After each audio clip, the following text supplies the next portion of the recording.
Hello, and welcome back to A Better World. This is your host, Mitchell J. Rabin, and we're very glad that you're joining us again today.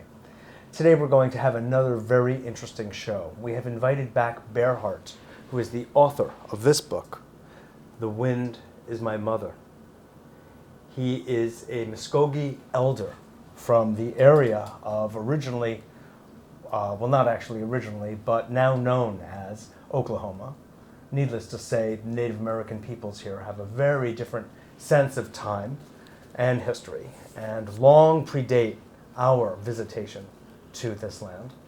And he will be speaking with us again, continuing the thread of conversation and laughter about his people, his life, and the work of what he's been involved in for so many years in counseling people, helping people. He's been on the advisory board, for instance, at Johns Hopkins University Medical School to help and support, assist the development of schooling, medical school for Native peoples and Alaskan peoples.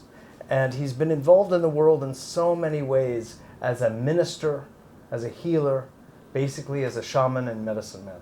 Now, where he comes from, he doesn't speak of these things as such. It is we, in our ways to identify our efforts to understand something of the character of this gentleman and peoples that he comes from, to get a sense of the breadth and depth of their ways, so distinct really from Western kinds of culture.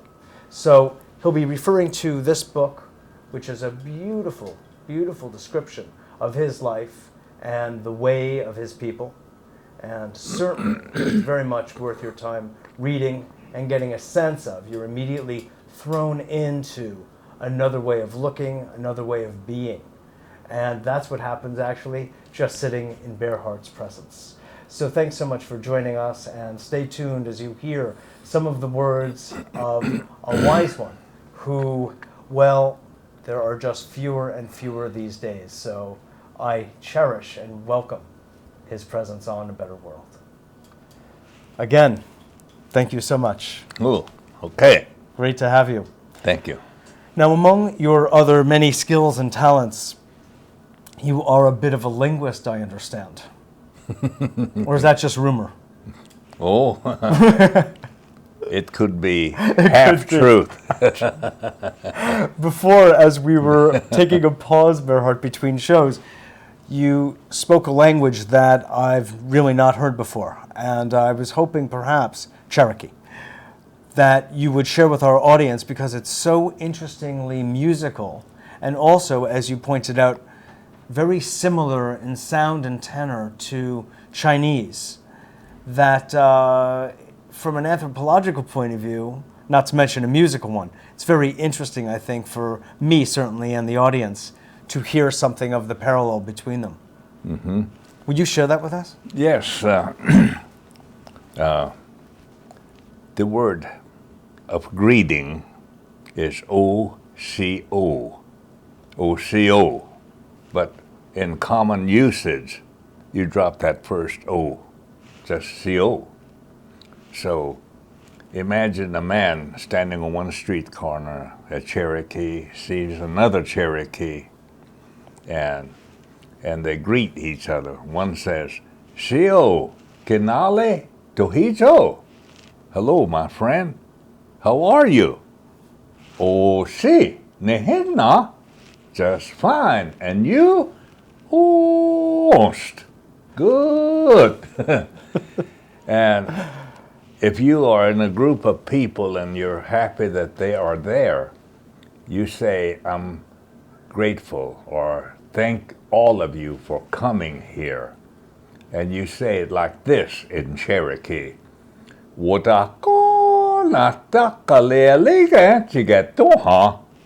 So in Cheyenne it would seem it biva chidwa machas nishwist. It's just straight like that. More like monotone. Yes. But the Cherokee really Up moves, and down, up and down. like a melody line. If you wrote a phonetic in Cherokee, you'd have to put little numbers above each syllable. Up, down. Oh yeah, like how many notes to go up, how many intervals, right? Yeah. That's incredible.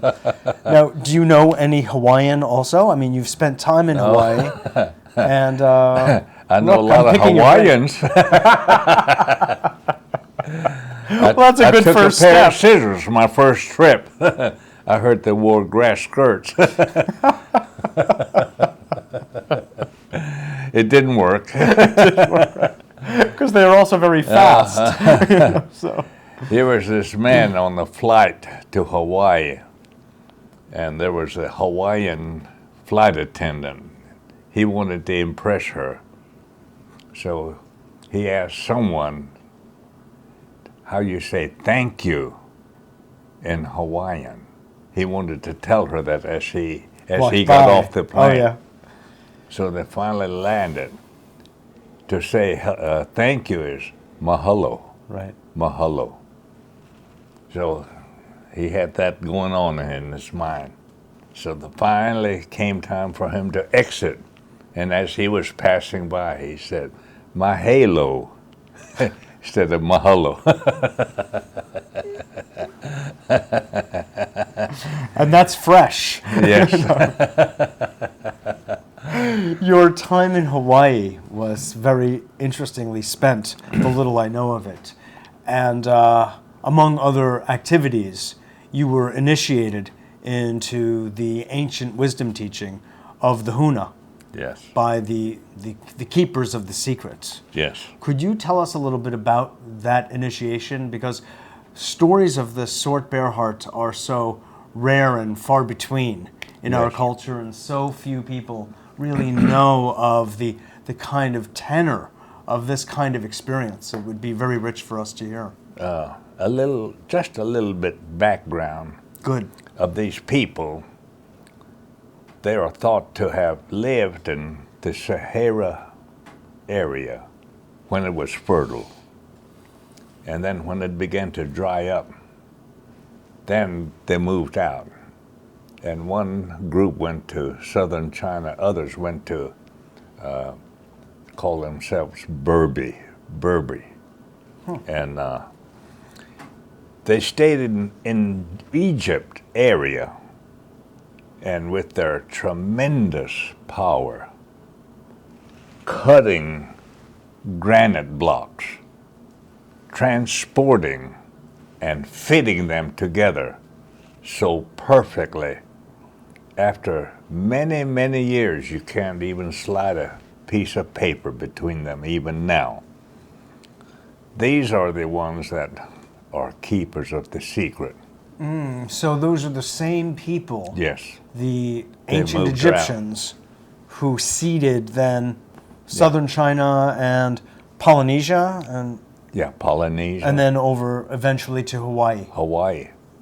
And, Now, since we've gone back that far, would you say, though, it was my understanding that the peoples who went to Hawaii were really originally Lemurian?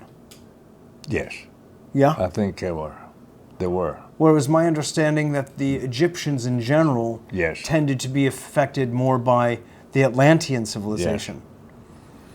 I have Could you comment on I that? have studied a lot of things other than theology in seminaries. I've noticed. Study on my own.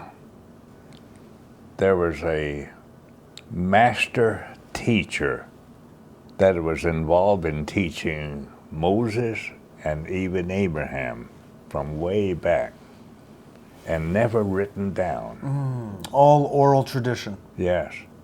And there's a book out called Kabbalah that touches on some of those powerful secrets, but it's not the whole thing. And there's certain principles, 7 principles, like as it is above, so it is below. That's one. Things like that. And you begin to organize your own thoughts accordingly if you have studied some of these things. And Yes. And, So you're saying that a lot of this is held in the teachings of the Kabbalah. yes. Kabbalah. And then You relate this to our vision quest. I've also read the Jewish mystics, and they can meditate, go out and meditate. So intense, they levitate it. Mm-hmm. And we can do almost the same thing in our vision quest. Without food and water, we're fasting, meditating, and there are many things we can do with that. Mm-hmm. And if I send some people out to Vision Quest, I tune in, and I can sometimes visit and see if they needed extra help of some kind. Or I can feel someone in need so much that I have my pipe available and smoke it so that it will surround them and provide the help that they are needing. And then they have the courage and stamina to keep going. Things like that. And all of this seems to kind of tie in.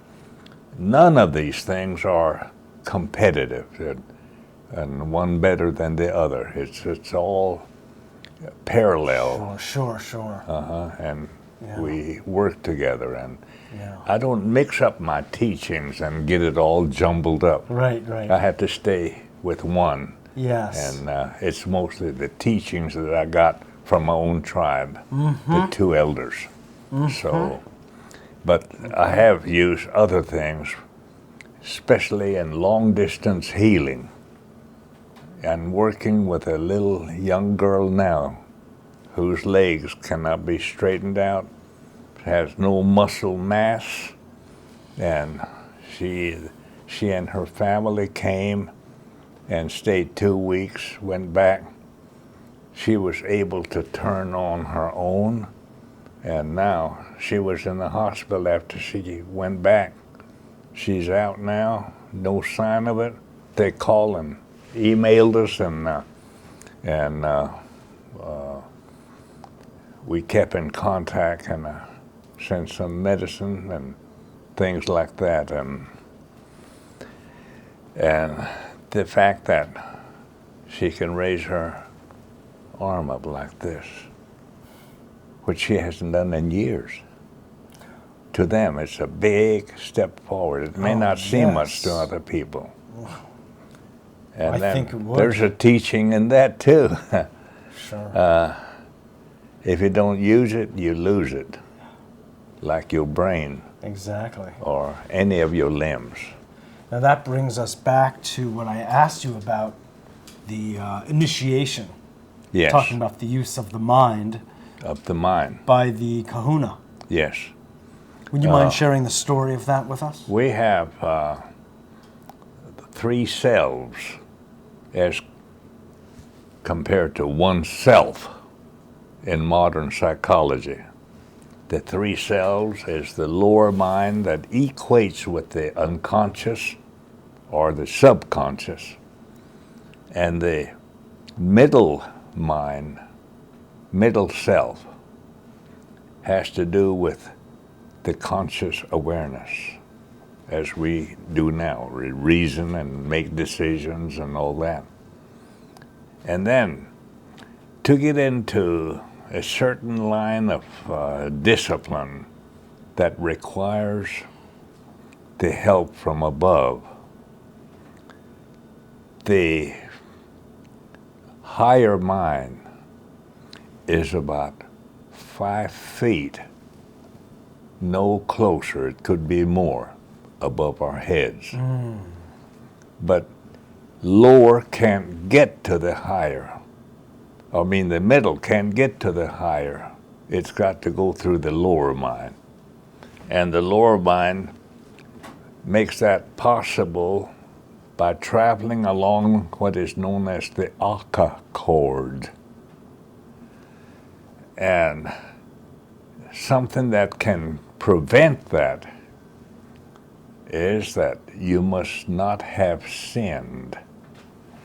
But their interpretation of sin is not like sin in the Bible that you might read about. Their interpretation, if you purposely harmed someone, then that's sin. You've got to resolve that. Then it opens the way for you. So you go down, and as it's there, then you do breathing exercises. And that breathing is a vital force that surrounds and within, and it's without it, we can't live. And that's what we're putting in. And then the unconscious is converting it into a great vital force that is sent up through your body, through the right brain, and then takes the silver cord on into the higher mind as our gift. It's people used to call it sacrifice, but we like to call it a love offering up to the higher mind. And then direct and ask. And in my initiation, they put this stone here, and it said, we don't want you to crush that stone with just your mind. And that's what they meant. Yes. So on my first try, I was able to crush the first stone, accepted by the higher mind. They were not the ones to decide my acceptance. Now I became one with them. God. So that's among many other things that Sure.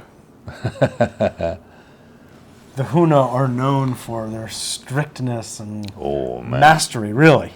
Yeah. Mastery of the elemental world, Yeah. like very few. Even their philosophy parallels a lot of my own teachings, as well as some that I have learned. And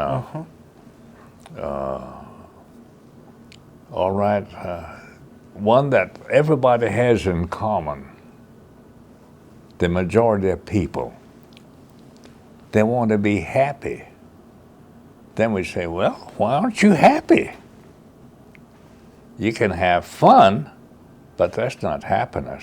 Short-lived fun here and there. Happiness is sustaining. There's a sense of happiness even when you're grieving. That's a big one.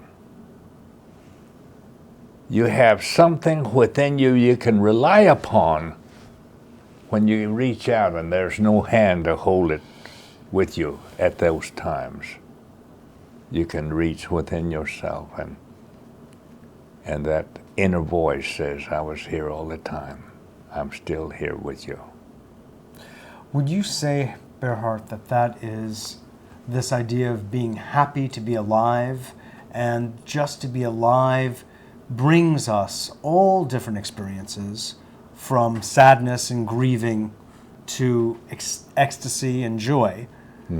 But there's like a fundamental just happiness to be alive, to be able to experience whatever it is that the Supreme Being wants us to experience. Yes. Let me tell you a story about, I think it's in that book. This book? I think I included it, yes. I was in a little coffee shop in a small town called Okima, Oklahoma. And this man, he said, Chibon, son, Atis, come here. And I went over there and sat there. How many languages do you speak, by the way? Well, 13. More than you can count. Okay, 13. And maybe a little bit more. Okay. I can get by in. Anyway, this man says, see that old man sitting over there? I said, yeah. He doesn't know our ways. He has nothing to pass on to anyone.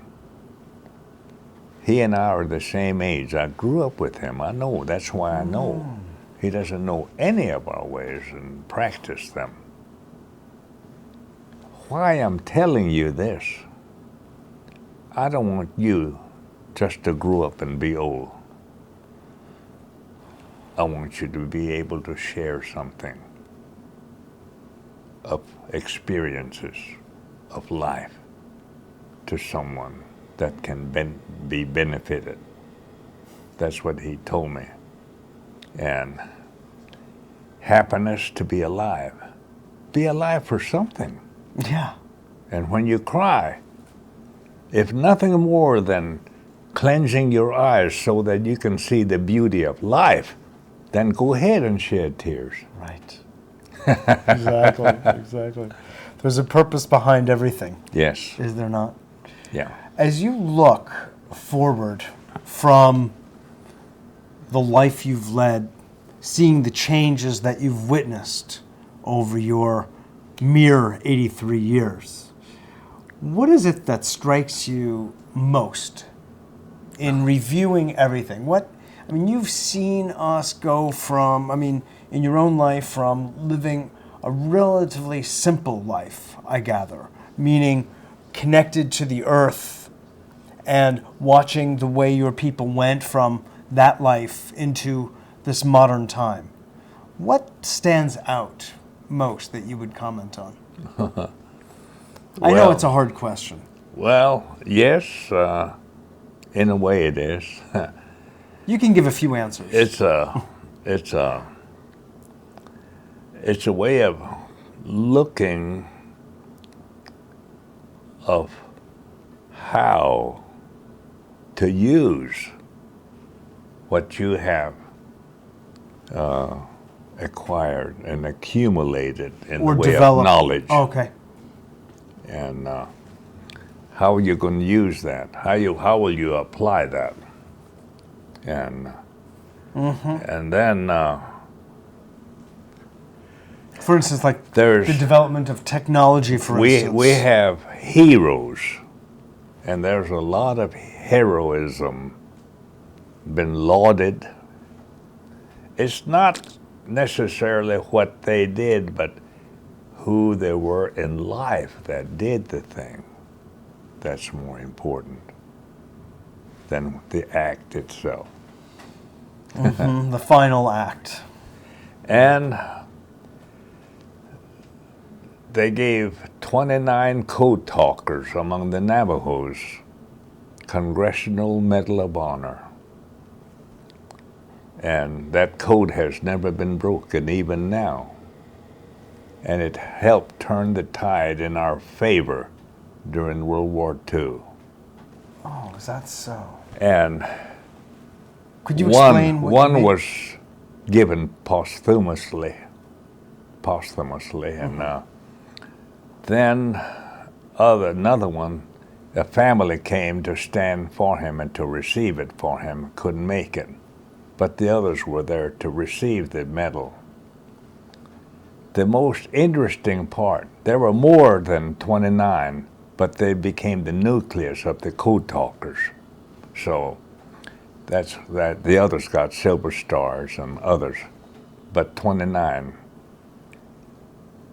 They fought under our flag, wore the uniform of this country, even when the state of New Mexico and Arizona, from where they came, did not allow them to vote.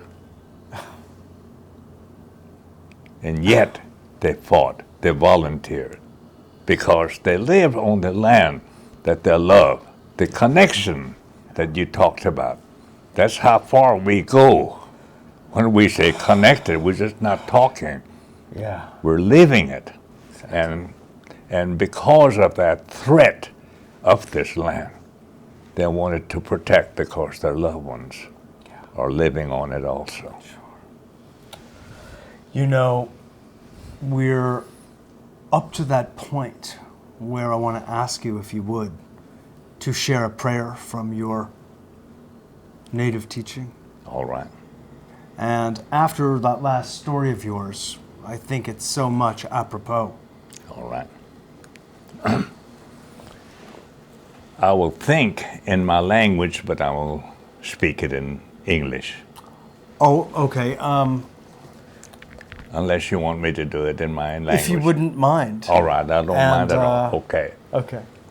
Porque ufanga halwi legetskat. Yamajanetta netta hilasi pomiska madochigezi. Ja igana me mahobi usa. Este hayomi hare hanga jimet hayomat. Hayomin inkaltabizet. If iki over yikchin in hahit. Labeltin abeyahaniat yaumal ganeste. Ibu mislas si kund. Abukanyon simui si ho mado. I think many can even gather some of the meaning of that. Yeah. Now Right. I'll ask you to translate. Well, it's your blessings. We have seen much sadness, many tears. Dry our tears so all of us can live together as one people with better days ahead in this better world. In this better world. All right. Thank you for including us. Berhard, thank you so much. All right. So deeply. Okay. I am grateful. Okay. All right. Really. You've been a blessing to a better world. Okay. And in the true and larger sense. All right. Yes. Thanks so much for being with us. And when you come back to New York, we'll have you on again. Okay. All right. This is Mitchell J. Rabin for A Better World. God.